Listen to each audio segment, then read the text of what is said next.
Okay. तो हम लोगों ने लास्ट लेक्चर में जो है इंटीग्रेशन जो है चालू किया था, इंटीग्रल कैलकुलस। तो एक बार हम लोग उसको रिवाइज कर लें कि एक्चुअली हम लोगों ने क्या बेसिक जो इंटीग्रेशन का वो डिस्कस किया था कि हम लोगों ने कहा था कि अगर दो फंक्शन है, एक फंक्शन है एफ एक्स और दूसरा फंक्शन है जी एक्स। सपोज हमारे पास दो फंक्शन है, एक है एफ एक्स, दूसरा है जी एक्स। तो अगर डिफरेंशिएशन ऑफ एफ एक्स, अगर फंक्शन एफ एक्स को डिफरेंशिएट करे विथ रिस्पेक्ट टू एक्स और हमको अगर मिलता है जी एक्स, ठीक है। तो जी एक्स को जब हम लोग इंटीग्रेट करेंगे, सो इंटीग्रेट करेंगे जी एक्स टी एक्स को, तो हम लोग को क्या मिलेगा, एफ एक्स। ये हम लोगों ने लास्ट 2 क्लासेस में जो है लेक्चर में हम लोगों ने ये डिस्कस किया है कि अगर हमारे पास दो फंक्शन है, एक है एफ एक्स और जी एक्स। दो फंक्शन इस तरह से हमारे पास है कि अगर एफ एक्स को डिफरेंशिएट करें विथ रिस्पेक्ट टू एक्स तो जी एक्स मिले। तो जी एक्स जो फंक्शन है उसको जब हम लोग इंटीग्रेट करेंगे तो हम लोग को जो है वो एफ एक्स मिलेगा, ठीक है। तो ये हम लोगों ने देखा था कि बेसिकली जो जो प्रोसेस ऑफ इंटीग्रेशन है वो डिफरेंशिएशन का रिवर्स प्रोसेस है।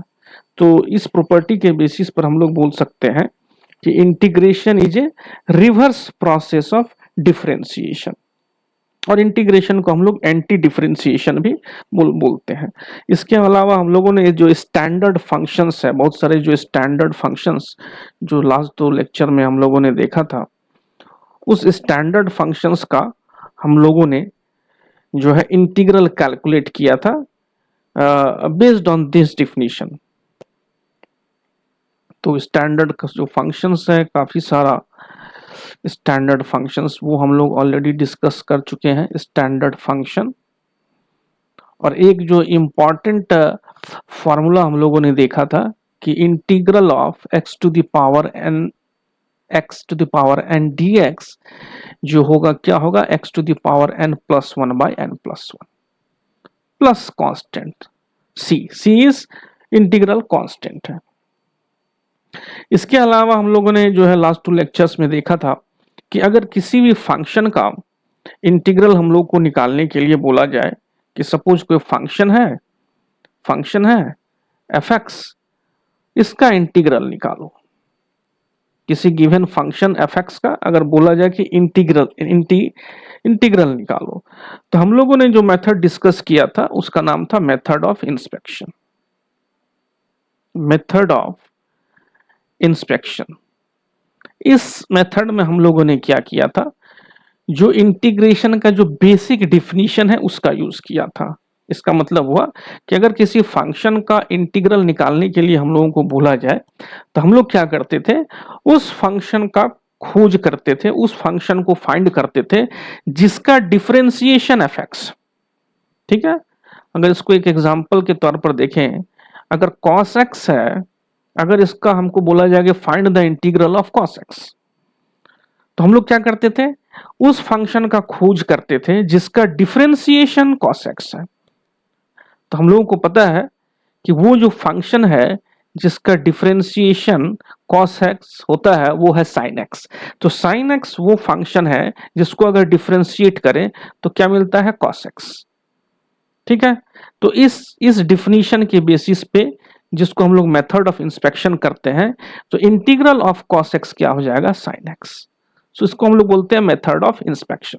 लेकिन इस मेथड के हेल्प से सिर्फ जो स्टैंडर्ड फंक्शन है जिसका हम लोगों की डिफरेंशिएट कर सकते हैं, जो स्टैंडर्ड फंक्शन है जिसका डिफरेंशिएशन हम लोगों को पहले से पता है, उसी का हम लोग इंटीग्रल फाइंड कर सकते हैं, सब फंक्शंस का नहीं कर सकते हैं। इसलिए हम लोग को क्या करना पड़ेगा, एक जनरल जो है मेथड जो है डेवलप करना पड़ेगा, जब जनरल जो है टेक्निक्स और मेथड्स जो है डेवलप करना पड़ेगा, सीखना पड़ेगा, ताकि हम लोग किसी भी गिवन फंक्शन का इंटीग्रल कैलकुलेट कर सके, ठीक है।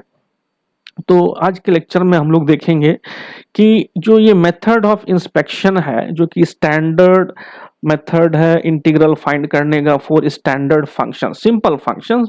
उसके अलावा जो है हम लोग जो है, अगर हम लोगों को इंटीग्रल निकालना हो तो हम लोग के पास 3 डिफरेंट अप्रोचेज और मेथड्स है। जो फर्स्ट मेथड है उसका नाम है इंटीग्रेशन बाय सब्स्टिट्यूशन। तो ये एक मेथड है या अप्रोच है जिसके हेल्प से हम लोग किसी भी गिवन फंक्शन को का इंटीग्रेशन कर सकते हैं, यानी इंटीग्रल निकाल सकते हैं।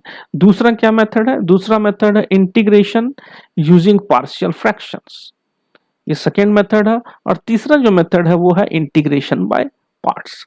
सो मोटा मोटी जो है ये मेन 3 मेथड्स है, जो मेन 3 मेथड्स है जिसके हेल्प से हम लोग गिवन को भी फंक्शंस हो उसको हम लोग इंटीग्रल कर सकते हैं, इंटीग्रल फाइंड कर सकते हैं, इंटीग्रेशन से निकाल सकते हैं। ठीक है, तो इस लेक्चर में से हम लोग क्या करेंगे, जो इंटीग्रेशन बाय सब्स्टिट्यूशन है उसको देखेंगे पहले 1-2 लेक्चर में। उसके बाद फिर हम लोग पार्शियल फ्रैक्शन को के प्रिंसिपल को समझेंगे, कैसे इस मेथड को यूज कर सकते हैं।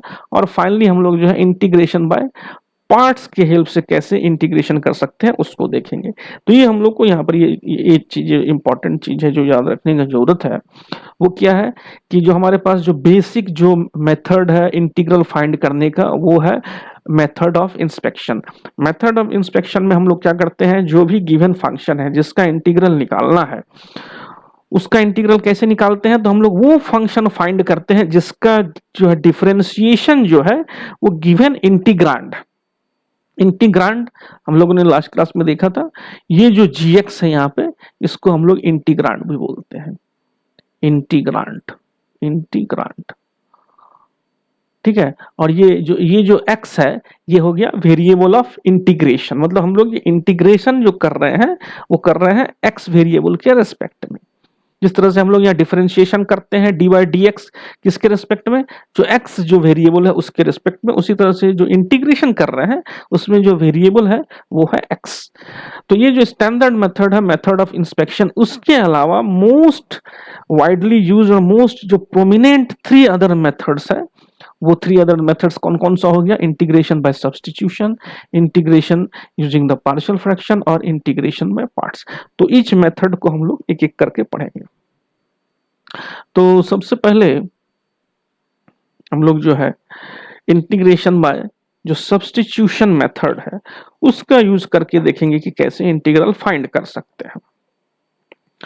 तो इसके लिए हम लोग क्या करते हैं, एक सिंपल सा जो है हम लोग एक एग्जाम्पल लेते हैं, उस एग्जाम्पल के हेल्प से हम लोग देखेंगे कि आखिर ये मेथड बाय सब्स्टिट्यूशन होता क्या है। तो सपोज हमें निकालना है इंटीग्रल ऑफ 10x। हमें क्या करना है, फाइंड करना है कि 10x का इंटीग्रल क्या होगा। ठीक है, तो देखें इसको कैसे सॉल्व कर सकते हैं using the method of substitution. बहुत ही सिंपल और बहुत ही आसान है।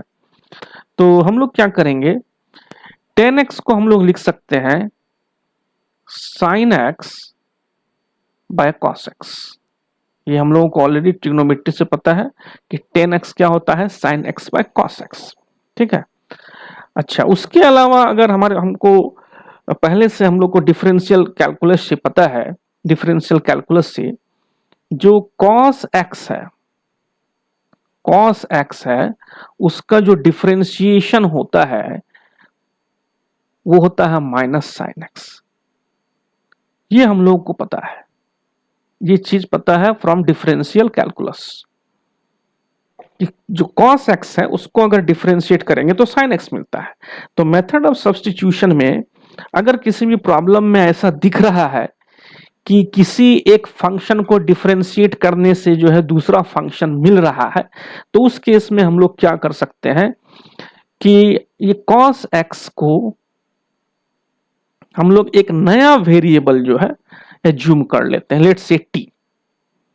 राइट, सो लेट्स से कि cos x equal to t। So given जो ओरिजिनल प्रॉब्लम है उसमें जो वेरिएबल है वो है x, लेकिन यहां पर क्या दिख रहा है कि जो sin x है वो cos x का क्या है, डिफरेंशिएशन है। तो मेथड ऑफ सब्स्टिट्यूशन में क्या करते हैं, हम लोग जो गिवन फंक्शन है, जो गिवन यहाँ पर ऑलरेडी जो फंक्शन दिया हुआ था उसका एक टर्म है cos x, उसको एक नया वेरिएबल हम लोग जो है एज्यूम कर लेते हैं। यहाँ पर हम लोगों ने cos x को क्या कर लिया, t। ठीक है, तो यहाँ पर क्या हो रहा है कि ओरिजिनल जो हमारे पास वेरिएबल था वो x था, अब जो नया वेरिएबल है वो क्या हो गया, t हो गया।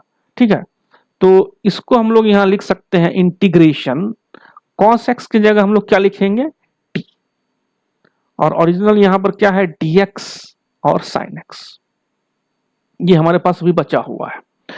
तो इंटीग्रेशन और बाय सब्स्टिट्यूशन में हम लोग को क्या करना पड़ता है कि ओरिजिनल जो वेरिएबल ऑफ इंटीग्रेशन था वो x था, लेकिन x को हम लोग अब किस में कन्वर्ट कर रहे हैं, t में। t एक नया वेरिएबल है, तो पहले हम लोग इंटीग्रेशन कर रहे थे विथ रिस्पेक्ट टू dx।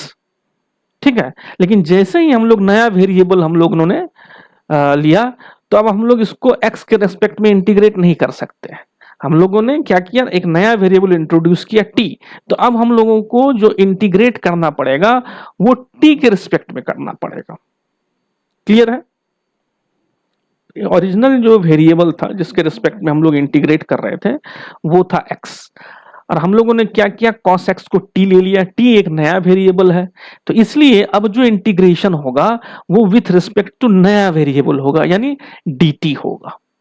ये क्लियर है, इसका मतलब है कि जो ओरिजिनल गिवन जो फंक्शन है, इस ओरिजिनल गिवन फंक्शन में जितना भी टर्म में x है, जितना भी टर्म में x है सबको कन्वर्ट करना पड़ेगा t में। ठीक है, तो इसी तरह से हम लोग अब यहाँ पे इस साइन x भी नहीं लिख सकते हैं, क्योंकि साइन x में जो वेरिएबल है वो x है, तो इसका मतलब है कि जो साइन x है उसको भी हमको बदलना पड़ेगा किसमें, t वेरिएबल में। ठीक है, तो उसको कैसे करते हैं वो देखें। सो cos x को हम लोगों ने क्या कर दिया, t कर दिया, तो ये जो टर्म है इसको हम लोग अभी डिफरेंशिएट करते हैं with respect to x। So t is equal to क्या है, cos x, तो इसको हम लोग को डिफरेंशिएट करना है with respect to x। So dt by dx, so dt by dx कितना हो जाएगा, माइनस cos x का डिफरेंशिएशन क्या हो गया, minus sin x। Clear, so dt equal to कितना हो गया, minus sin x dx। Clear है, तो अब क्या करेंगे, जो हमारे पास ओरिजिनल एक्सप्रेशन था उसमें जो न्यूमरेटर है उसमें था sin x dx, तो sin x dx को हम लोग रिप्लेस कर देंगे किससे, माइनस dt से। तो sin x dx को हम लोग क्या कर दिया, रिप्लेस कर दिया, किससे रिप्लेस कर दिया, तो माइनस dt से। सो न्यूमरेटर हमारा चेंज हो गया, वेरिएबल में आ गया, और जो डिनोमिनेटर था वो cos x था, तो cos x क्या है, t। ये क्लियर है, तो पहले जो गिवन जो एक्सप्रेशन था 10x उसको हम लोगों ने कन्वर्ट कर दिया है सिंपली t वेरिएबल में, और ये हम लोगों को पता है ये हो गया माइनस dt बाई टी, और ये dt बाई टी जो है स्टैंडर्ड फंक्शन है, इसका हम लोगों को ऑलरेडी पता है इंटीग्रल होता है माइनस ln log t, और साथ में क्या डालेंगे, प्लस इंटीग्रेशन कांस्टेंट। तो ये हम लोगों को पहले से पता है कि dx बाय जो x होता है उसका जो इंटीग्रेशन होता है वो होता है ln x। ये हम लोग को स्टैंडर्ड फंक्शन है, 1 बाय x का जो इंटीग्रेशन होता है वो होता है ln x। तो dt बाई टी क्या हो गया, ln t।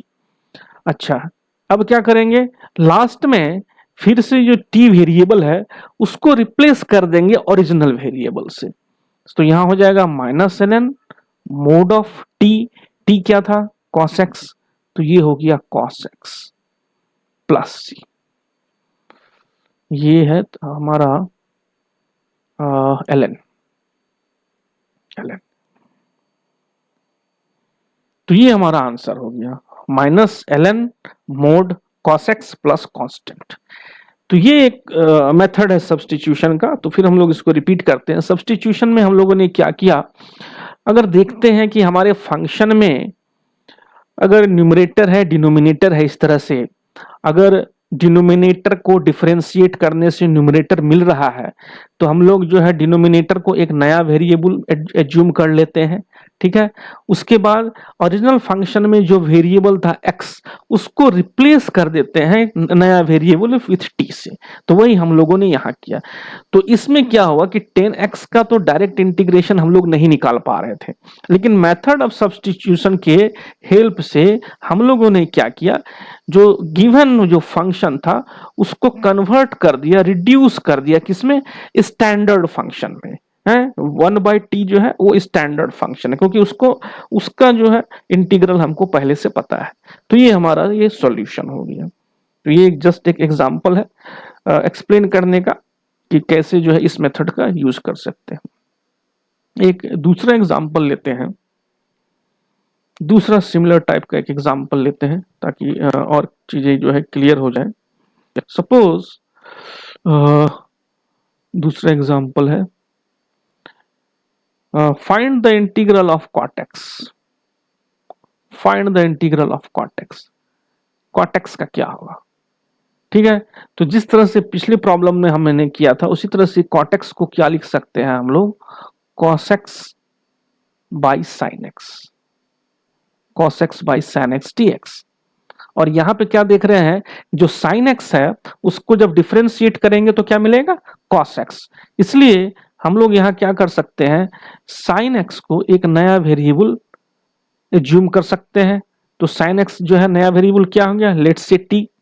अब इसको डिफरेंशिएट करेंगे विथ रिस्पेक्ट टू x तो क्या हो जाएगा, dt बाय dx।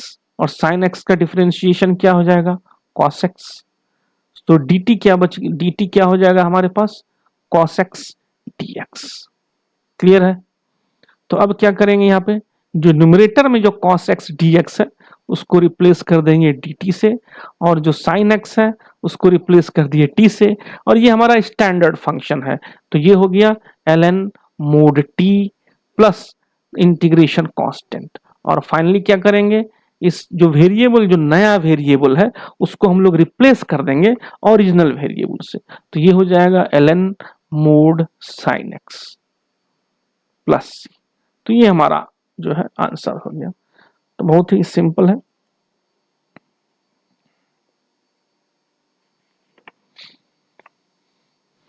ठीक है, नेक्स्ट प्रॉब्लम लेते हैं। तो हम लोग क्या करेंगे कि सब्स्टिट्यूशन मेथड्स के हेल्प से कैसे हम लोग इंटीग्रल फाइंड कर सकते हैं। तो वेराइटीज ऑफ प्रॉब्लम जो है ले करके सॉल्व करने का कोशिश करेंगे, इस मेथड को सीखने का कोशिश करेंगे।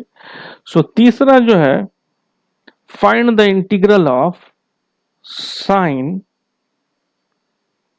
tan inverse x, sine tan inverse x divided by 1 plus x square dx। तो डेफिनेटली ये जो गिवन इंटीग्रल है ये स्टैंडर्ड फंक्शन तो है नहीं, ताकि जिसका हम लोग मेथड ऑफ इंस्पेक्शन से सॉल्व कर सकते हैं। ये एक कॉम्प्लेक्स जो है फंक्शन है। तो सब्स्टिट्यूशन के मेथड से हम लोग क्या कोशिश करते हैं कि जो गिवन कॉम्प्लेक्स फंक्शन है उसको नॉन स्टैंडर्ड फंक्शन में कन्वर्ट कर दे। तो कैसे कर सकते हैं, तो यहां पर अगर हम इसको फंक्शन को वॉच करें तो हमको एक चीज पता चल रहा है कि जो टेन इनवर्स है, ये जो टेन इनवर्स है उसको हम लोग अगर डिफरेंशिएट करें तो ये हम लोगों को ऑलरेडी पता है कि टेन इनवर्स एक्स जो है कि स्टैंडर्ड फंक्शन है। अगर हम लोग उसको डिफरेंशिएट करते हैं टेन इनवर्स को तो हम लोगों को क्या मिलता है, टेन इनवर्स एक्स का होता है डिफरेंशिएशन 1 प्लस एक्स स्क्वायर। तो ये हम लोगों को इस फंक्शन में देखने को मिल रहा है। तो इसलिए हम लोग क्या कर सकते हैं उसमें कि ये जो टेन इनवर्स एक्स है इसको हम लोग एक नया वैल्यू, नया वेरिएबल एज्यूम कर सकते हैं, फिर उसको डिफरेंशिएट करेंगे with respect to x. So d t by d x equal to tan inverse हो गया 1 बाई 1 plus x square. So d t equal to क्या हो गया, d x by 1 plus x square.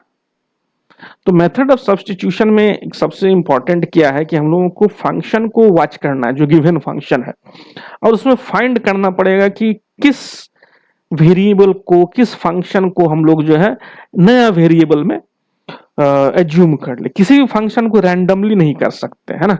ये एक अच्छा प्रॉब्लम है जिसमें हमको दिख रहा है कि हम लोगों ने टेन इनवर्स एक्स को ही नया वेरिएबल क्यों एज्यूम किया, ठीक है ना। तो अब क्या हो जाएगा, अब ये जो है ये इंटीग्रेशन हो गया साइन टेन इनवर्स क्या था, टेन इनवर्स था टी, और जो D x by one by x square है, ये जो है इसको हम लोग कहां से रिप्लेस कर सकते हैं, dt से, साइन टी डी टी। तो एक कॉम्प्लेक्स फंक्शन को मेथड ऑफ सब्स्टिट्यूशन के हेल्प से हम लोगों ने क्या किया, स्टैंडर्ड फंक्शन में कन्वर्ट कर दिया, क्योंकि साइन टी का हम लोगों को पता होता है इंटीग्रल क्या होता है। तो साइन टी का इंटीग्रल हो गया कॉस टी, और साथ में इंटीग्रेशन कांस्टेंट, और फाइनली क्या करते हैं, जो नया वेरिएबल है टी उसको रिप्लेस कर देते हैं पुराना वेरिएबल से। सो टी को हम लोग रिप्लेस कर देंगे किससे, tan इनवर्स एक्स प्लस। तो ये हो गया हमारा सॉल्यूशन। सो ये हो गया integral of the given integrand, ठीक है। ओके, कुछ और थोड़ा सा प्रॉब्लम लेते हैं। अभी फिलहाल जो है सिंपल सिंपल प्रॉब्लम ले रहे हैं, फिर हम लोग कॉम्प्लेक्स प्रॉब्लम की तरफ जो है बढ़ेंगे। एक और प्रॉब्लम है, प्रॉब्लम नंबर 4। इसमें हम लोग को फाइंड करना है integral of 2x into 2x sine 2x sine x square plus 1। हम लोग को इंटीग्रल फाइंड करना है, ये जो गिवन इंटीग्रांड है, ये जो फंक्शन है उसको हम लोग इंटीग्रांड भी बोलते हैं। तो यहां पर भी अगर हम लोग वॉच करें तो ये भी तो स्टैंडर्ड फंक्शन तो है नहीं कि जिसका हमको पहले से पता हो कि क्या इंटीग्रल होगा। तो इसमें भी हम लोग क्या करना है, सब्स्टिट्यूशन को, मेथड ऑफ सब्स्टिट्यूशन हम लोगों को लगाना है। तो यहां पर हम लोग क्या देख रहे हैं कि अगर एक्स स्क्वायर प्लस 1 को अगर हम लोग नया वेरिएबल एज्यूम करें तो dt बाय जो dx होगा वो क्या हो जाएगा, एक्स स्क्वायर का डिफरेंशिएशन क्या हो जाएगा 2x, और ये जो कांस्टेंट है उसका डिफरेंशिएशन क्या हो जाएगा 0। क्लियर है। तो यहां पर क्या हो गया कि dt is equal to 2x dx हो गया। तो हमारा जो ओरिजिनल प्रॉब्लम था उसमें ये जो 2x dx है, ये जो 2x dx, ठीक है। तो साइन एक्स स्क्वायर प्लस 1 की जगह क्या हो गया t, और 2x जो dx है उसको हम लोग कैसे रिप्लेस कर सकते हैं, dt से। और इंटीग्रल ऑफ साइन t हम लोगों को पता है क्योंकि ये स्टैंडर्ड फंक्शन है। तो इंटीग्रल ऑफ जो साइन t है वो क्या हो जाएगा, minus cos T plus integration constant, और फाइनली क्या करना है, माइनस कॉस टी को रिप्लेस कर देना है ओरिजिनल जो फंक्शन था यानी एक्स स्क्वायर प्लस 1 प्लस। तो ये हमारा हो गया सॉल्यूशन, ये हमारा हो गया सॉल्यूशन।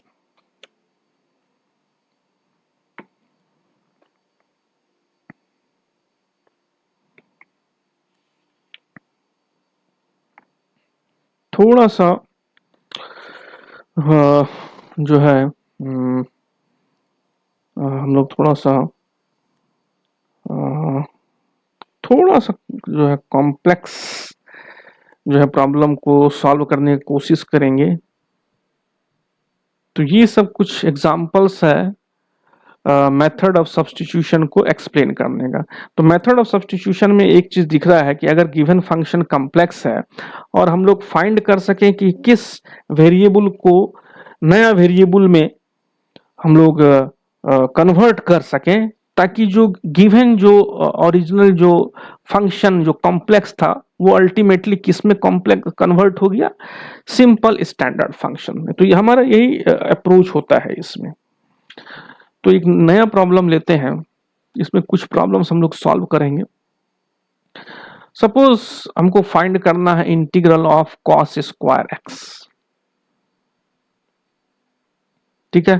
तो डेफिनेटली कॉस स्क्वायर एक्स तो स्टैंडर्ड फंक्शन तो है नहीं कि जिसका इंटीग्रल हम लोगों को पता हो। तो इसमें हम लोग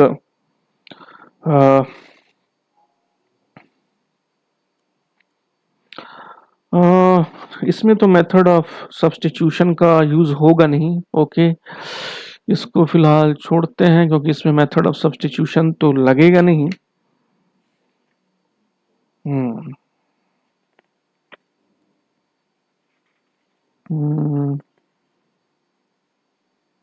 कुछ और फंक्शन हम लोग लेते हैं। हाँ, नेक्स्ट प्रॉब्लम हम लोग ले रहे हैं, find the integral of sine cube x and cos square x dx। ये हम लोगों को फाइंड करना है, integral of this integrand. So this is a complex function जिसका कि हम लोगों को इंटीग्रल नहीं पता है, तो इसको देखना है हम लोग कैसे सॉल्व कर सकते हैं। तो इसमें हम लोग क्या इसको लिख सकते हैं, sine square x cos square x sine x dx। Sine cube x जो है उसको हम लोगों ने क्या लिख दिया, जो साइन क्यूब एक्स था उसको हम लोगों ने लिख दिया साइन स्क्वायर एक्स और साइन एक्स। इसके पीछे लिखने का कारण क्या है वो हम बता रहे हैं। एक चीज तो दिख रहा है, अगर इस प्रॉब्लम को हम लोग कैसे अप्रोच करें, एक चीज तो दिख रहा है कि हमारे पास दो दो फंक्शन है, एक साइन एक्स है एक कॉस एक्स है।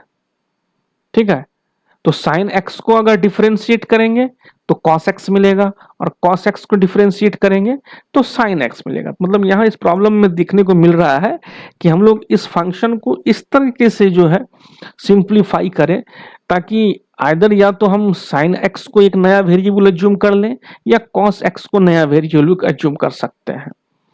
तो यहाँ पे क्या करेंगे, जो साइन स्क्वायर एक्स है उसको हम लोग लिख दिए कॉस स्क्वायर एक्स और ये हो गया कॉस स्क्वायर एक्स और ये हो गया साइन एक्स।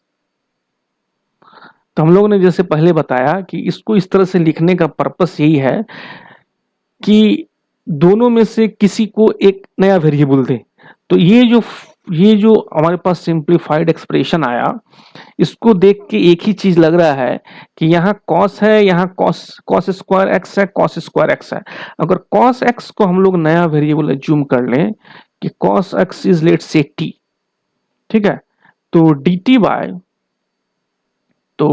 बाय जो dx हो जाएगा वो क्या हो जाएगा, माइनस साइन एक्स। तो dt इक्वल टू क्या हो गया, माइनस साइन एक्स dx। तो हम लोग जो ये जो सिंप्लीफाइड जो एक एक्सप्रेशन आया उसको हम लोग अब फिर से लिख सकते हैं क्या, one minus cos square x, cos square x को क्या हो जाएगा T square, cos square x फिर से यहाँ पर है तो वो कॉस स्क्वायर एक्स क्या हो जाएगा टी स्क्वायर। ठीक है, और ये जो साइन एक्स डी एक्स है, ये जो साइन एक्स डी एक्स है इसको हम लोग किससे रिप्लेस कर सकते हैं, माइनस डी टी से। ये हो जाएगा minus D T, minus D t. तो इसको अगर हम लोग सिंप्लीफाई करें तो माइनस बाहर हो गया, so integration of t square minus t to the power 4 dt हो गया। ठीक है, इसको अगर फर्दर सिंप्लीफाई करें तो क्या हो जाएगा, minus integration of t square dt और ये है माइनस, ये माइनस तो माइनस माइनस क्या हो जाएगा प्लस ये t4 dt। तो हम लोगों ने यहाँ क्या किया, जो गिवन कॉम्प्लेक्स प्रॉब्लम था उसको सब्स्टिट्यूशन करके, सब्स्टिट्यूशन मतलब जो गिवन जो फंक्शन है उसको एक नया वेरिएबल में डिफाइन करते हुए हम लोगों ने एक सिंपल फंक्शन में कन्वर्ट कर दिया, ऐसा फंक्शन में कन्वर्ट कर दिया जिसका हमको इंटीग्रल पता है। ये हमको ऑलरेडी पता है, t का पावर n dt अगर हो तो इसका इंटीग्रल करें तो ये होता है t to the power n plus 1 divided by n plus 1। तो यहाँ पे क्या हो जाएगा, माइनस टी, तो n+1 हो गया 3 divided by 3 plus t⁵ divided by 5 plus constant. और फाइनली क्या करना है, t को रिप्लेस कर देना है, तो -1/3, t क्या था, t था cos, तो ये हो जाएगा cos³ x प्लस 1/5, ये क्या हो जाएगा cos5x प्लस कांस्टेंट। तो ये हमारा सॉल्यूशन हो गया, ये जो है हमारा ये सॉल्यूशन हो गया।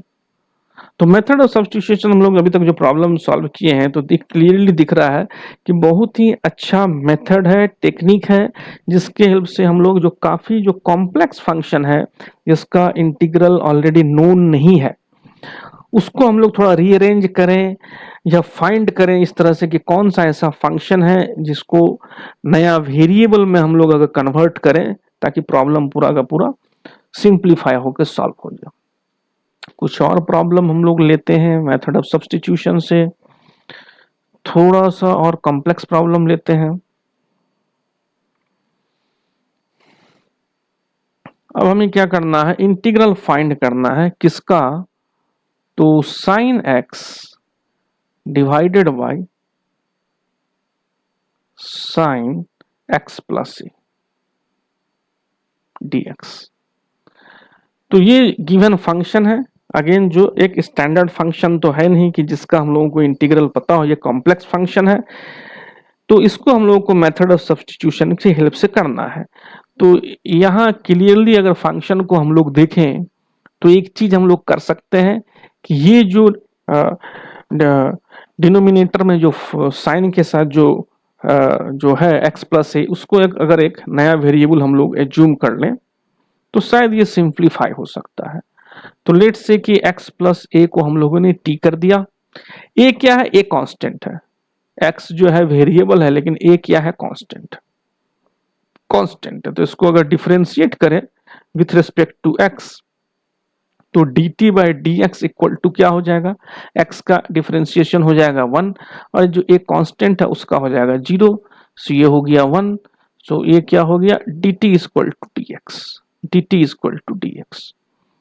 तो गिवन जो फंक्शन है उसको हम लोग लिख सकते हैं sin x को क्या करना पड़ेगा, x जो है ओरिजिनल वेरिएबल ऑफ इंटीग्रेशन था, इसको कन्वर्ट करना किस में पड़ेगा, न्यू वेरिएबल में।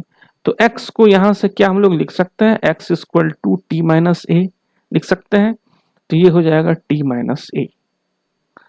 और यहाँ नीचे में क्या बचेगा, नीचे में बचेगा साइन t और dx को हम लोग किससे रिप्लेस कर सकते हैं, dt से, ये हो गया dt।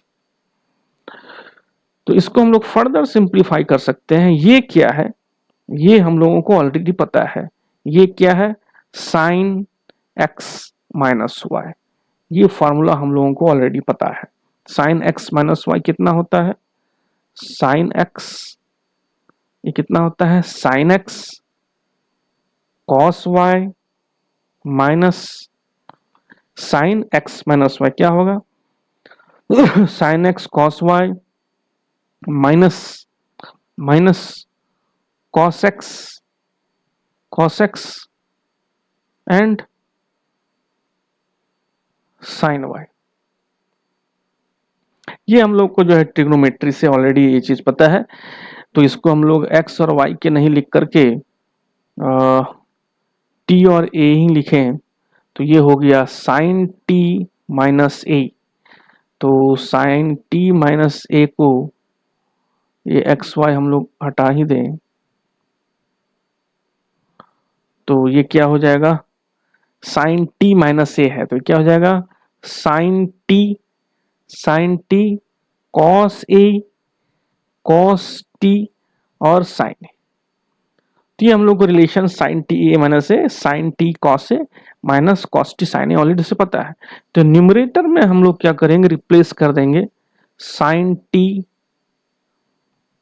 Cos a minus cos t sine a से, ये रिप्लेस कर दिया और इसको डिवाइड किससे कर दिया, डिवाइड कर दिया नीचे में साइन t से, तो यहां भी साइन t हो गया और यहाँ भी साइन टी हो गया, और जो वेरिएबल है वो हमारा क्या है अभी, डी टी। जो वेरिएबल है वो डी टी है। तो इसको सब्स्टिट्यूशन करने से देखो क्या फायदा हुआ हमारे पास यहाँ पे, कि ये जो साइन टी है ये कैंसिल आउट हो गया। तो हमारे पास सिंपली यहाँ क्या बच गया, ये जो फर्स्ट टर्म है वहां क्या बच गया, कॉस ए कांस्टेंट है, तो कॉस ए क्या हो गया, कांस्टेंट है, cos A D T minus sine A क्या है, यहाँ पे साइन ए कांस्टेंट है, तो साइन ए कांस्टेंट है तो साइन ए क्या हो गया, इंटीग्रल से बाहर चला गया, और ये हमारे पास क्या बच गया, कॉस टी। और अभी अभी थोड़ी देर पहले हम लोगों ने इसका निकाला था, cos T divided by sine T, और ये टी टी। अभी कुछ देर पहले हम लोगों ने इसको कैलकुलेट किया था, इसको ऑलरेडी कैलकुलेट किया था, तो यहाँ क्या पर क्या हो जाएगा, कॉस ए तो कांस्टेंट है बाहर हो गया, इंटीग्रेशन ऑफ dt, तो dt का इंटीग्रेशन क्या हो जाएगा, सिर्फ t होगा, dt का इंटीग्रेशन क्या होगा, सिर्फ t बचेगा, और ये क्या हो गया, माइनस साइन ए। ठीक है, और इसका हम लोगों ने अभी जस्ट थोड़ी देर पहले निकाला था, तो इसका क्या हो जाएगा, into ln mod sine t plus constant. अभी हम लोगों ने ये कॉस टी बाय जो साइन टी है, ये कॉस टी बाय जो साइन टी है, ये बेसिकली क्या है, इंटीग्रल ऑफ क्या है, cot t, cot t d t. तो अगर हम लोग अभी देखें, कॉट टी डी टी का हम लोगों ने अभी जस्ट निकाला था, कॉट टी डी टी, यहाँ निकाल भी सकते हैं, अगर ऑलरेडी निकाल लिया तो फिर से निकालने की जरूरत तो है नहीं। अगर हम लोग पीछे जाएं, कॉट टी, ये देखो हम लोगों ने यहाँ पर जो है कॉट एक्स का ऑलरेडी मेथड ऑफ सब्स्टिट्यूशन के हेल्प से निकाला था, हम लोग फिर से निकाल सकते हैं, लेकिन यहाँ पर क्या था, इसका इंटीग्रल ln sin x, तो इसको हम लोगों ने डायरेक्ट यूज कर लिया, ln sin t, हम लोगों ने वहां पर t वेरिएबल है, तो हमने इसको डायरेक्ट जो है ln sin t लिख दिया। अब क्या करेंगे, cos a हो गया, cos a हो गया, t को रिप्लेस कर देंगे ओरिजिनल वेरिएबल से, t जो है क्या है ओरिजिनल वेरिएबल में, x प्लस ए है, तो ये हो गया x प्लस ए, है ना, सो x plus A cos A minus sine A, minus sine ए है, into ln mod of sine, और x को रिप्लेस कर दिया, हम t को रिप्लेस कर दिया x प्लस ए, मॉड प्लस सी। ठीक है, तो ये हमारा सॉल्यूशन हो गया। इसको हम लोग फर्दर भी सिंप्लीफाई कर सकते हैं, अगर ना भी करें तो ये हमारा ये सॉल्यूशन हो गया, सिंप्लीफाई हो गया।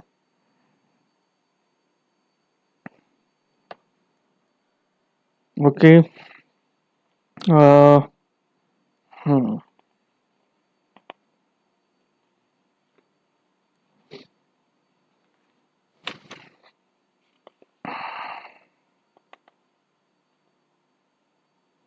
कुछ और प्रॉब्लम हम लोग सॉल्व करते हैं।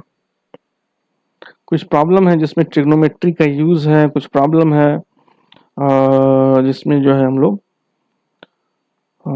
सब्स्टिट्यूशन कर सकते हैं।